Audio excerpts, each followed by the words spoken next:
মাথা ব্যথা নেই। একটু পর আবার মেয়েটা বলল, ভাইয়া জানালার পাশের সিটটা কি পাবো না? মানে যদি কিছু মনে না করেন, আপনি যেই পরিমাণ রাগী, ভয় পাচ্ছিলাম। আমি জানালার পাশের সিট ছাড়া বুঝতে পারি না। কী ভেবে যেন সিটটা ছেড়ে দিলাম, সঠিক বুঝতে পারলাম না। মেয়েটাও সেটা আমার থেকে এক্সপেক্ট করেনি, মনে করেছিল আমি অনেক কথা শুনিয়ে দেব। আমি উঠে গিয়ে মেয়েটাকে বসতে দিলাম জানালার পাশে। সে খানিকক্ষণ সময় আমার মুখের দিকে তাকিয়ে রইল। বসবেন নাকি বসবো? না না, বসতেছি। বিপরীত পাশে বসে আছি। এখন অবশ্য আফসোস হচ্ছে, সিটটা কেন ছাড়লাম। একদম উচিত হয়নি সিটটা ছাড়ার। নিজের পাঁচ আঙ্গুল মুষ্টি চেপে রাগটা কন্ট্রোল করলাম।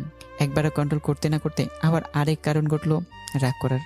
হেল্পার এসে মেয়েটাকে বললো ভাড়া দেন। আমি হেল্পারের দিকে তাকিয়ে রইলাম। বাসের হেল্পার ছিল একটু কম বয়সী, বয়স কত আর 19-20 হবে হয়তো। এই পেশায় সে নতুন, তার আচরণে বোঝা যাচ্ছে। আমাকে সে প্রচণ্ড ভয় পাচ্ছে সেই ঘটনার পর থেকে। যাই হোক, আমি ছেলেটিকে উদ্দেশ্য করে বললাম, একটা সিটের ভাড়া কতবার দেওয়া লাগে? না মানে ওনার থেকে ভাড়াটা নিয়েই আপনাকে দিতাম। তোমাকে কিছু করতে হবে না, যাও এখান থেকে। আর হ্যাঁ, কতক্ষণ লাগতে পারে খুলনা পৌঁছাতে? 4 ঘন্টা তো লাগবেই। ঠিক আছে। বিকেল গড়িয়ে সন্ধ্যা হতে চলল। মেয়েটা এক মনে বাইরের দিকে তাকিয়েছে। প্রয়োজন ছাড়া কোনো কথা হয়নি তার সাথে। অবশ্য আমার আগ্রহ কম কথা বলার জন্য, তাই কথা হয়নি। আচমকা মেয়েটি হেসে হেসে বলল, পৃথিবীর মানুষগুলো কত বৈচিত্র্যপূর্ণ। আমি তোর কথায় কোনো কর্ণপাত করলাম না। স্বাভাবিকভাবেই সামনের দিকে তাকিয়েছি। আপনি দেখছি খুব অদ্ভুত। এখানে অদ্ভুতের কি আছে? ভেবেছিলাম আপনার মনটা খুবই ভালো, কিন্তু আপনি যে একঘুরু টাইপের, কে জানতো? এক্সকিউজ মি, কি বলছেন? আমি মানুষটা কালো হলেও সত্যি কথা বলতে কোনোদিন পিছুপা হই না। আমাকে একঘরে বলেন কেন? বারে, একটা মানুষ পাশে বসে আছে, সে কি জীবিত আছে না মৃত সেটাই তো আপনি বলতে পারবেন না। আপনি এমন কেন? আমি এমনই। আপনি কথায় কথায় এত রাগ দেখান কেন? মেয়েটার কথা একটু ভড়কে গেলাম। অপরিচিত মানুষের সাথে মেয়েরা এত আগ বাড়িয়ে কথা বলতে পারে, সেটা আগে জানা ছিল না। নিজেকে একটু শান্ত করে বললাম, আপনি কিন্তু। আমি কি? কিছু না। আমি খুব মিশুক স্বভাবের মানুষ। আমি চুপচাপ থাকতে পারি না বেশিক্ষণ।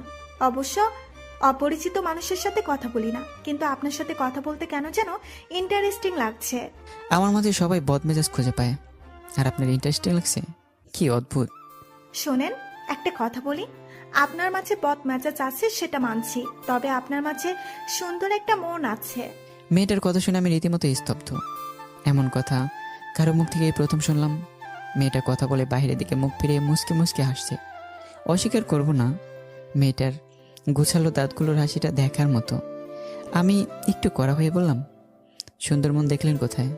এই যে দুষ্ট লোকগুলো যখন আমার দিকে অন্যরকম ভাবে তাকিয়েছিল, এটা আপনার কাছে ভালো লাগেনি, তাই সাথে সিটটা ছেড়ে দিলেন। এ থেকে কি বোঝা যায়? মেয়েটা কিভাবে বুঝলো বুঝতে পারলাম না, তবে সে বিচরণ আর বুদ্ধিমতী ভালোই অনুমান করতে পেরেছে। তবু আমি একটু কঠিন সুরে বললাম, দাঁড়িয়েছিলেন তাই সিটটা ছেড়েছি। এর মানে এ নয় যে আমি ছেলেটা ভালো। সেটা তো দেখলাম। আচ্ছা, আপনার নামটা কি? মনে নেই।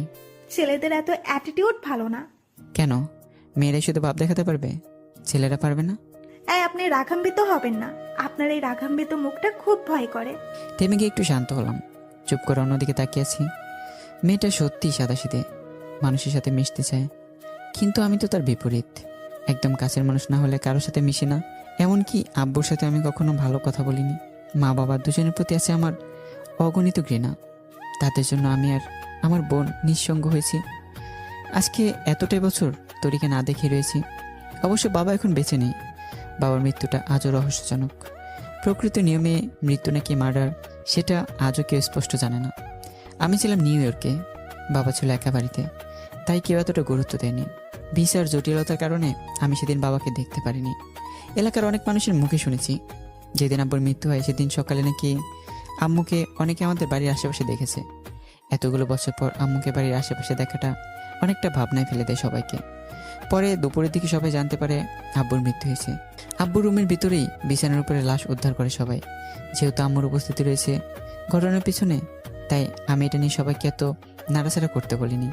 তাই সবাই আমার কথা মতো আব্বুকে দাফনের ব্যবস্থা করে। সেদিন আমি তরির কথা চিন্তা করে কিছু বলিনি। আম্মুর কিছু হলে আবার তরি একদম নিঃসঙ্গ হয়ে যেত। তবে এত সহজে আমি ছেড়ে দেওয়ার পাত্র নই।